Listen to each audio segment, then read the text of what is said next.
할렐루야. 오늘도 하나님께서 우리에게 크신 은혜 주실 줄로 믿습니다. 무덥고 습한 날씨 가운데도 이렇게 밝은 얼굴로 하나님 만나고자 여기까지 달려나온 여러분들을 예수님의 이름으로 축복을 드립니다. 오늘도 하나님의 크신 은혜가 여러분들뿐만 아니라 여러분들을 통해서 많은 사람들에게 흘러가기를 축복합니다. 우리 인사 한번 할까요? 이렇게 합시다. 한 주간도 고생 많았습니다. 우리 하나님이 갚아주실 것입니다. 네, 우리가 이렇게 인사를 했지만 세상 사람들은 그럴 거예요. 아유, 쟤네들 덕담을 잘 주고받는구나 할 수 있겠지만 덕담이 아니라 우리의 믿음의 고백인 줄로 믿습니다. 하나님께서 그렇게 하실 줄로 믿고 믿음으로 인사하신 줄로 믿습니다. 학생들이 학교에서 공부를 하다 이제 수학 시간이 되면 수학 문제를 풀게 되죠. 아주 긴 연산식을 쭉 써내려가면서 이 주관식 문제를 풀거나 객관식의 답을 맞추기 위해서도 자기가 풀어야 되는 그 과정들이 있어요.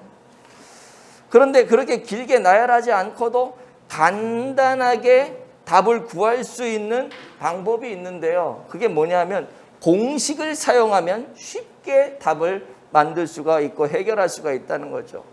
물론 공식이 없어도 문제를 풀 수는 있지만 아주 긴 연산식을 통해서 어렵게 그것을 풀어야 되고 그런 과정 속에서 때로는 답을 잘못 구하게 되는 그런 경우들이 생길 수가 있어요.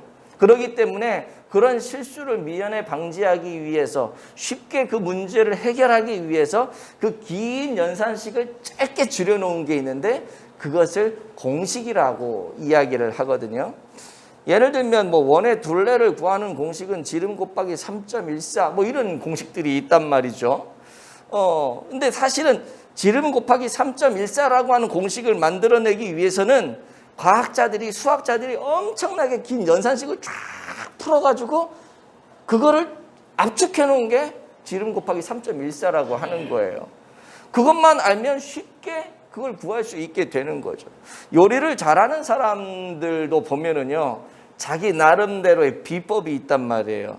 자기의 독특한 가문에서 내려오는 어머니에게 물려받은 아주 독특한 레시피라고 하는 게 있어요. 사실은 그 모든 것이 뭐냐? 요리 만드는 공식이잖아요. 그죠? 요거 요만큼 집어넣고 요만큼 집어넣고 물 온도는 어떻고 어떻게 잘게 썰어야 되고 몇 분을 볶아야 되고 끓여야 되고 어느 정도 올라갈 때 뭘 해야 되고 이게 뭐냐 하면은 별거 아닌 것 같은데 사실은 그분이 요리를 만드는 비법, 그분이 요리를 맛있게 하는 공식. 그래서 나만 그렇게 하는 게 아니라 너도 나랑 똑같은 시간과 똑같은 방법으로 똑같은 재료를 사용해서 이렇게 하면 내가 만들어내는 이 맛을 표현할 수 있어. 이게 레시피란 말이에요. 물론 사람마다 손맛이 있어가지고 좀 다르게 나올 수도 있지만 거의 비슷하게 결과를 만들어내는 거죠. 이게 뭐냐면 이게 공식이에요. 탕수육을 만들어도 재료를 다 해가지고 물 12큰술, 설탕 12큰술, 실초 6큰술 제가 이걸 어떻게 하냐면 찾아봤거든요. 레시피가 이렇게 쭉 나오는 거야. 지금 레시피를 읽은 거거든요. 근데 그런 식으로 하면 어느 정도 사람들이 맛있다라고 하는 그런 음식이 나오는 거야. 가장 효과적인 결과를 나오게 하는 거 이게 뭐냐? 이게 공식이에요. 이게 레시피예요. 중요한 것은 영적인 부분에 있어서도 이런 공식이 있다라고 하는 거죠. 우리가 당면한 문제를 해결하기 위해서도 영적 공식이 필요해요. 이것을 잘 모르면 무진장 고생을 하게 되죠. 그리고 고생을 해도 결과가 좋지 않은 결과가 나올 수가 있어요. 근데 이것을 알면 놀랍게도 그 문제를 쉽게 때로는 좀 시간이 걸리지만 결과물이 아름답고 훌륭하게 나올 수 있다는 거예요. 이게 영적인 공식이에요. 문제 해결의 영적 공식. 오늘 말씀은 우리의 문제를 해결할 수 있는 그 영적 공식을 우리에게 알려주는 본문입니다. 특별히 본문의 내용을 보면 엘리사라고 하는 선지자가 운영하는 이 선지학교에서 일어난 이야기가 오늘 본문의 내용인데요. 선지학교의 한 생도가 부인과 두 아들과 함께 어렵게 살아가요. 뭐 그 당시에도 요즘도 그렇지만 요즘에는 신학생들이 돈이 많더라고요. 내가 보니까.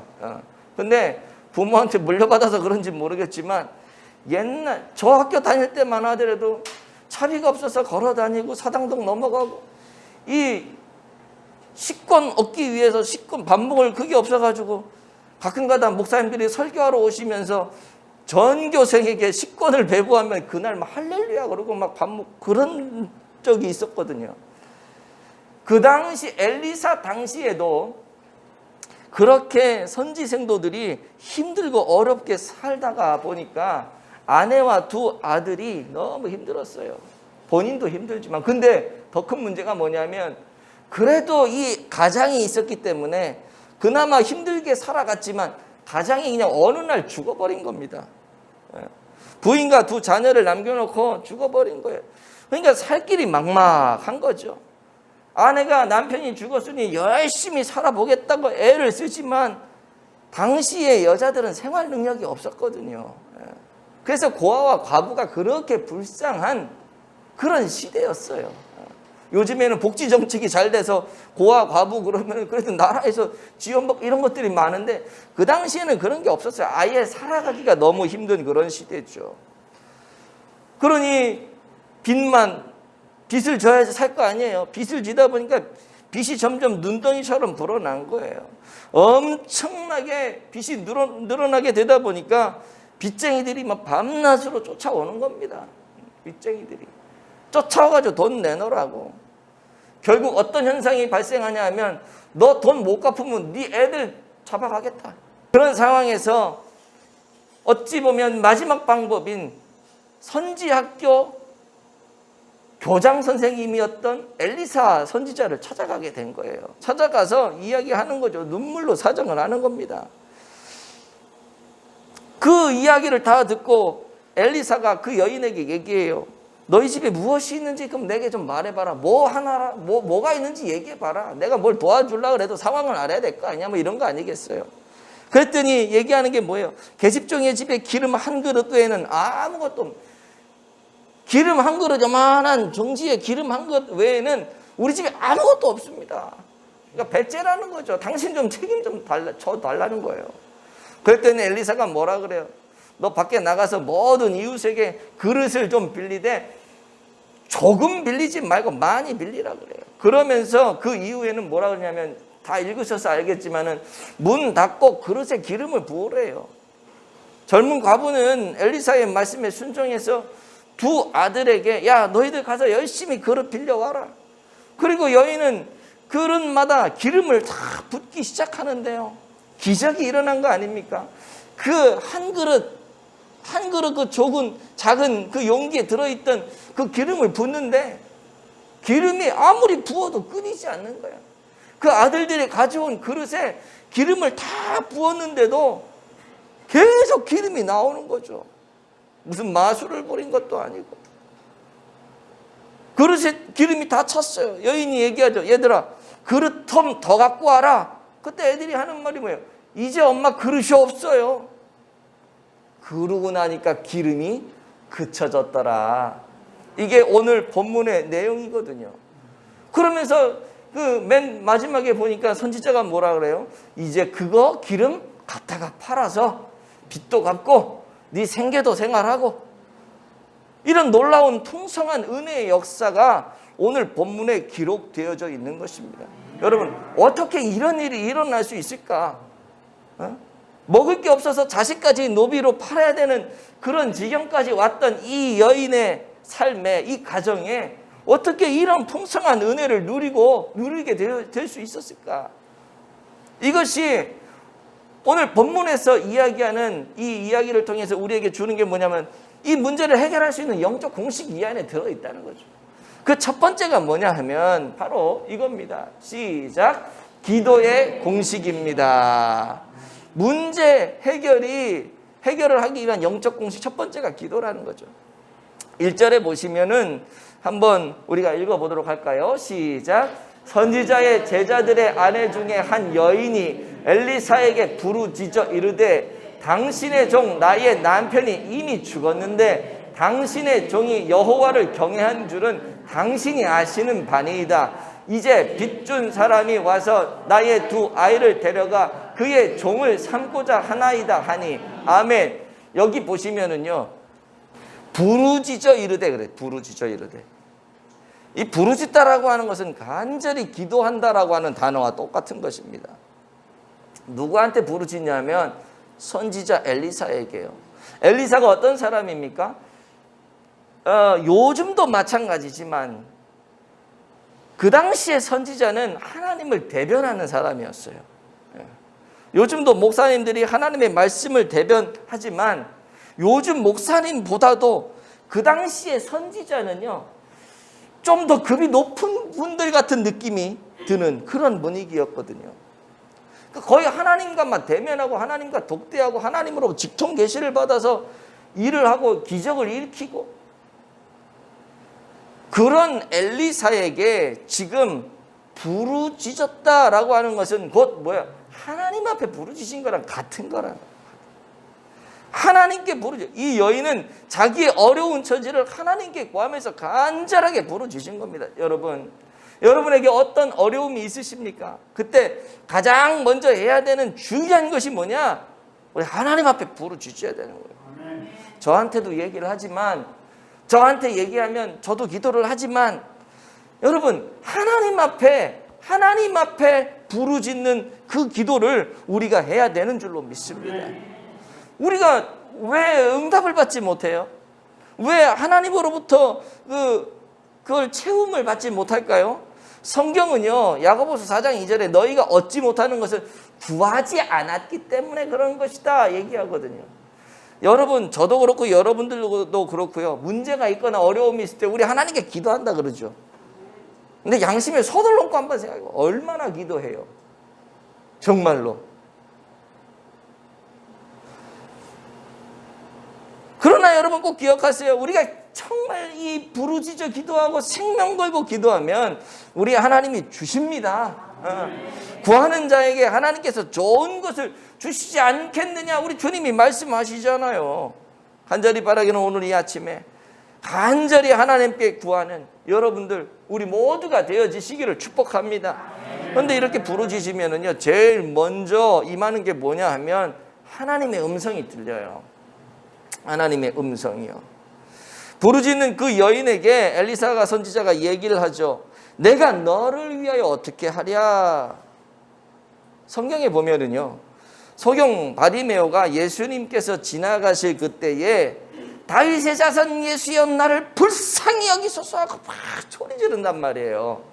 그때 예수님께 그렇게 막 부르짖을 때 예수님이 이 소경 바디메오에게 응답을 하세요. 말씀으로. 어떻게 응답을 하냐면 마가복음 10장 51절 한번 보도록 하겠습니다. 시작. 예수께서 말씀하여 이르시되 내게 무엇을 하여 주기를 원하느냐. 맹인이 이르되 선생님이여 보기를 원하나이다. 아멘. 예수님 말씀하죠. 부르짖으니까 예수님이 바로 응답을 하죠. 내가 무엇을 해주기를 원하느냐. 엘리사 선지자도 내가 뭘 어떻게 해줄까? 지금 그 얘기를 한단 말이에요. 이게 뭐예요? 하나님의 대리자를 통해서 하나님이 그 사람에게 말씀하고 있는 거예요. 오늘도 마찬가지. 오늘날도 하나님이 내게 직통 계시를 줄 수도 있고요, 하나님이 말씀을 통해서 내가 읽는 가운데 내게 말씀하실 수도 있고요, 때로는 목사님에게 상담을 했는데, 어느 권사님에게 상담을 했는데 그 분을 통해서 내게 하나님이 말씀하실 수도 있어요. 그걸 우리가 잘 들어야 되는 거죠. 어쨌든 부르짖었더니 음성이 들려지는 겁니다. 음성이.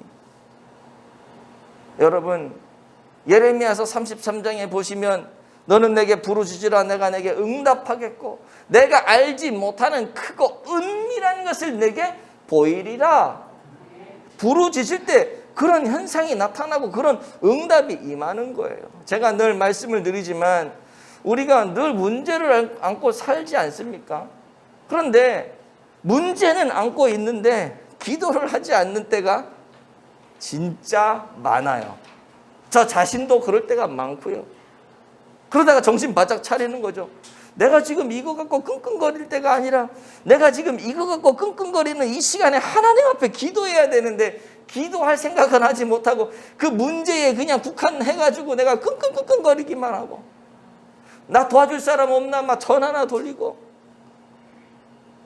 나 도와줄 환경은 없나 때로는 그럴 때 있죠. 이래도 안 되고 저래도 안 되고 신경 써도 안 되고 에라 모르겠다 텔레비나 틀어놓고 멍 때리고 앉아있는 경우들도 있고 너무 머리가 복잡하고 힘들면 그럴 때도 아니면 그냥 누워가지고 기도하려고 기도하려고 그러는데 그냥 기도할 기력도 없어서 그냥 누워가지고 있는 그냥 그런 경우들이 정말 힘들면 있단 말이에요.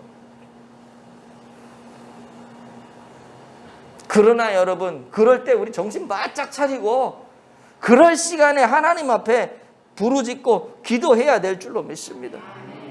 그게 응답받는 첫 번째 비결이거든요. 여러분들은 교회를 위해서 얼마나 어떻게 기도하시는지 모르겠지만 우리 교회를 위해서 기도 정말 많이 해주시기 바랍니다. 정시기도 때 정말 짧은 기도라도 우리가 힘을 합쳐서 그 시간에 기도를 좀 많이 했으면 좋겠어요. 그러죠. 우리 교회는 왜 전도가 잘 되지 않을까? 솔직히 요즘에 전도 잘 되는 교회는 없어요. 내가 알고 있기로. 진짜 쉽지가 않아요. 전도가 잘 될 수 있도록 기도 많이 해야 돼. 아까도 제가 예배 전에 말씀드렸지만 신천지들이 우리 많이 온다 그랬잖아요. 걔네들 보면 도전이 돼요. 막 도전이 돼요. 걔네가 그런 도전을 준다는 거는 저한테 좋은 자극이잖아요. 신앙은 다르고 신앙은 잘못됐지만 우리가 배워야 될 것들은 배울 필요가 있다라고 생각이 되어집니다. 중요한 것은 뭐냐? 지금도요. 영적인 갈급함으로 교회를 찾고 있는 사람들이 있어요. 근데 누가 이렇게 딱 터치를 안 하기 때문에 못 가고 자기 혼자 끙끙거리는 사람들이 지금도 있어요. 여러분 우리가 그런 사람들이 우리 교회를 방문할 수 있도록 교회를 알리고 홍보하고 하는 게 정말 중요합니다. 기도도 많이 해야 되지만 직접 우리가 그런 모습들로 우리를 채워줘야 한다는 것이죠. 제가 요즘에 은혜 받는지 요즘에 감사한 게 너무 많아요. 그냥 하루하루가 그냥 감사해요. 하나님이 저에게 은혜를 주시려고 그런 일들을 자꾸 일어나게 하시는 것 같아요. 개척교회들이 정말 하루가 멀다 하게 문 닫는 교회들이 정말 많거든요. 코로나 이 시국을 지나면서 정말 엄청나게 많은 개척교회들이 문을 닫았다는 그 통계를 제가 받았어요. 그래도 우리 교회는 얼마나 감사합니까? 전도가 안 된다 하지만 그래도 1년에 1명, 2명씩은 전도가 되는 것 같아. 그게 너무 감사한 거예요. 오늘 못 오셨지만은 김영동 성도님 처음에 오셨잖아요. 그리고 이춘 성도님 지금 병원에 계시지만 또 황 집사님 통해서 이렇게 오시게 됐고, 또 우리 박경일 성도님 이제 오시게 됐고, 또 저기 앉아 계신 우리 정영기 성도님 얼마나 감사해요. 많이 오지는 않지만 그래도 하나님이 보내주고 계시잖아요. 이런 열매들이 맺혀지는 것들을 보면서 감사가 나오는 거예요. 감사가. 아유 1년에 한 100명씩 2000명씩 보내주면 좋겠구만 이렇게 생각하면 우리가 불평을 할 수 있지만 한 영혼이 왔다는 것 자체가 얼마나 감사한지 몰라요. 개척을 이제 하나님이 시작하게 하셔서 이제 개척을 해서 교회를 여기까지 이렇게 여러분들과 함께 끌어오고 있지만 계속 기도하는 게 뭐냐면 이 지역에 우리 교회가 좀 영향력이 있는 교회가 됐으면 좋겠다. 좋은 소문들을 좀 만들어내는 교회가 됐으면 좋겠다. 요즘 교회들이 욕먹는 교회들이 많은데 야 저기는 교회는 작지만 정말 교회가 괜찮은 것 같아. 이런 좀 소문들이 좀 나서 하나님께 영광이요. 정말로 좋은 모델이 되는 교회가 됐으면 좋겠다. 이게 여러분들 제 기도 제목이고 여러분들의 기도 제목이란 말이에요. 그래서 힘들고 어려운 사람들이 그냥 우리 교회 와서 사랑방처럼 좀 쉬었다 가고 뭐 그런 모습들이 좀 있으면 좋겠다라고 기도를 늘 했어요. 근데 어느 날 카페에 오신 손님에게 제가 얘기를 했죠. 그분이 주민센터 동장님이셨어요. 저는 동장인지 모르고 주민센터 직원으로는 알고 있었는데 나이도 좀 지긋하시고 그래서 좀 높으신 분인가 보다 이 정도는 생각을 했거든요.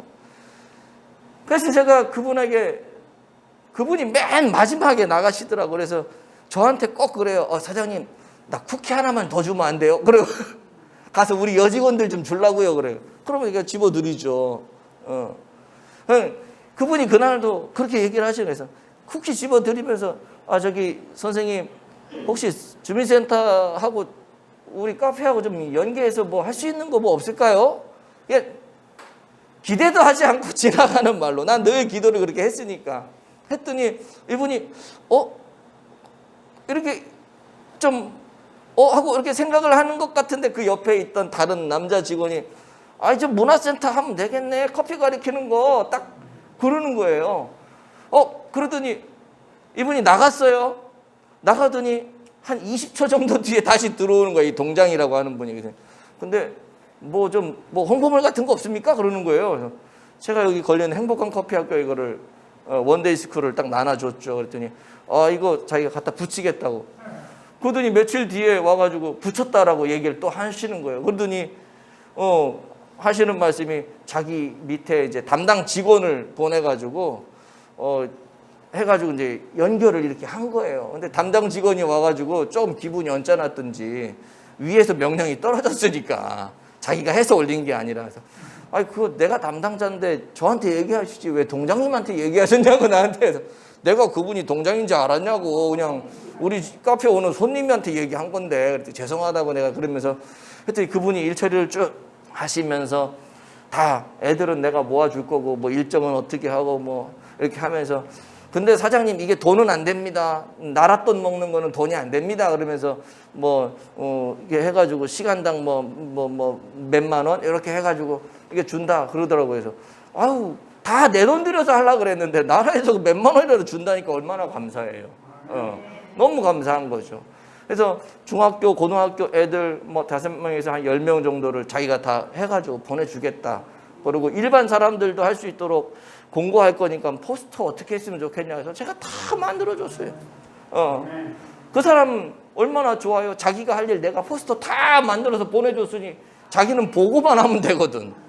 그러니까 자기도 좋지. 그렇게 일이 이렇게 진행이 되는데요. 저는 하나님이 한번 일을 아직 제가 애들을 가르치진 않았지만 이 일들을 통해서 우리 이 아띠랑 카페 우리 함께하는 교회에 나는 청소년부가 좀 만들어졌으면 좋겠다. 이런 생각을 지금 하고 있어요. 그래서 계속해서 이런 좋은 분위기가 유지가 되면 아이들뿐만 아니라 애기 엄마들이니 지역 주민들이 에게 소문이 날 거잖아요. 관공서에 포스터 크게 붙어 있으면. 저는 하나님이 이렇게 일을 시작하고 계시는구나 이런 생각을 합니다. 여러분 기도하니까요. 생각지도 않게 하나님이 이렇게 일을 만들어내세요.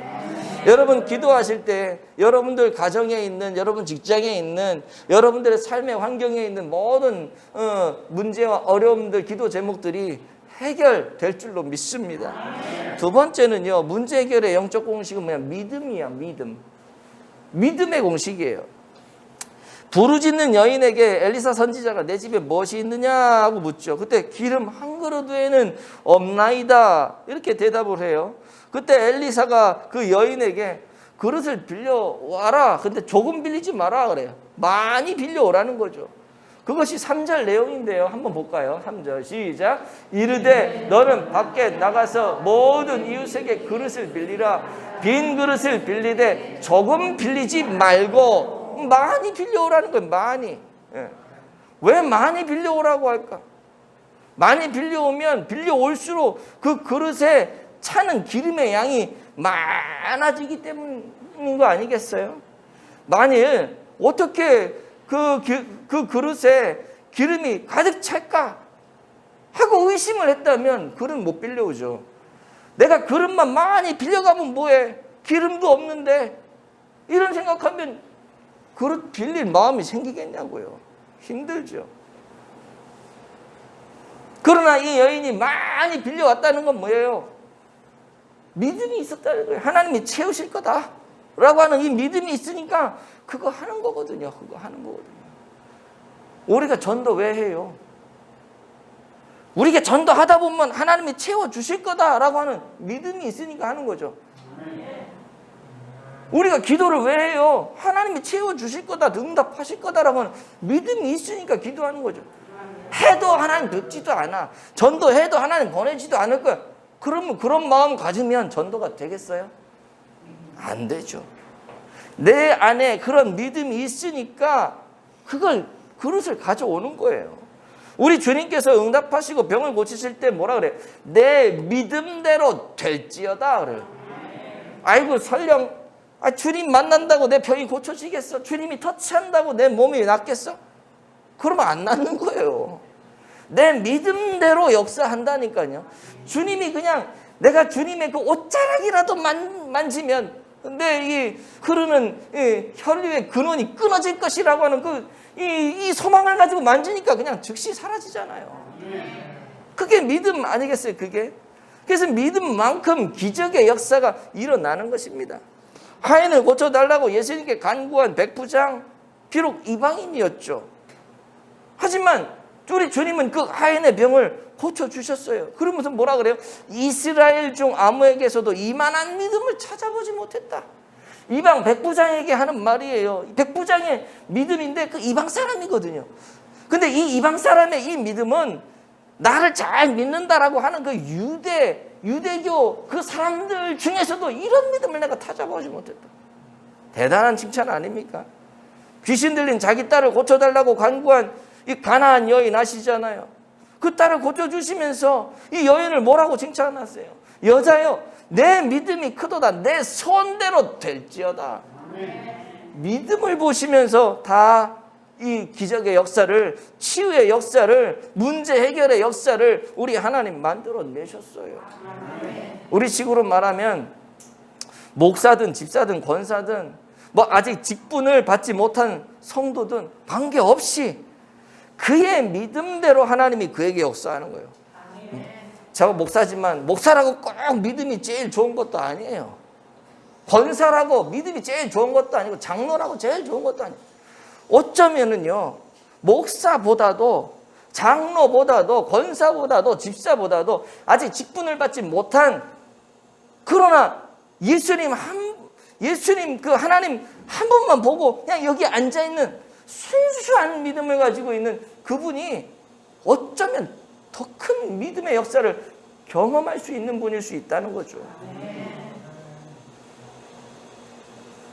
그런 분이 은혜를 더 많이 누리고, 그런 분이 하나님의 역사를 더 많이 경험하고 말씀의 깨달음도 더 많이 받고 그런 삶을 살아갈 수 있는 분이라고 하는 거예요. 시편 81편 10절에 그런 말이 있잖아요. 내 입을 넓게 열라 내가 채우리라. 여러분, 믿음의 입을 크게 열면요, 우리 하나님이 다 채워주십니다. 그것이 문제 해결의 두 번째 공식이에요. 세 번째는 뭐냐? 바로 이겁니다. 집중의 공식인데요. 집중의 공식. 문제 해결을 하는 영적 공식 세 번째는 집중이에요. 엘리사가 이 여인에게 이상한 명령을 하잖아요. 야, 문 닫아라.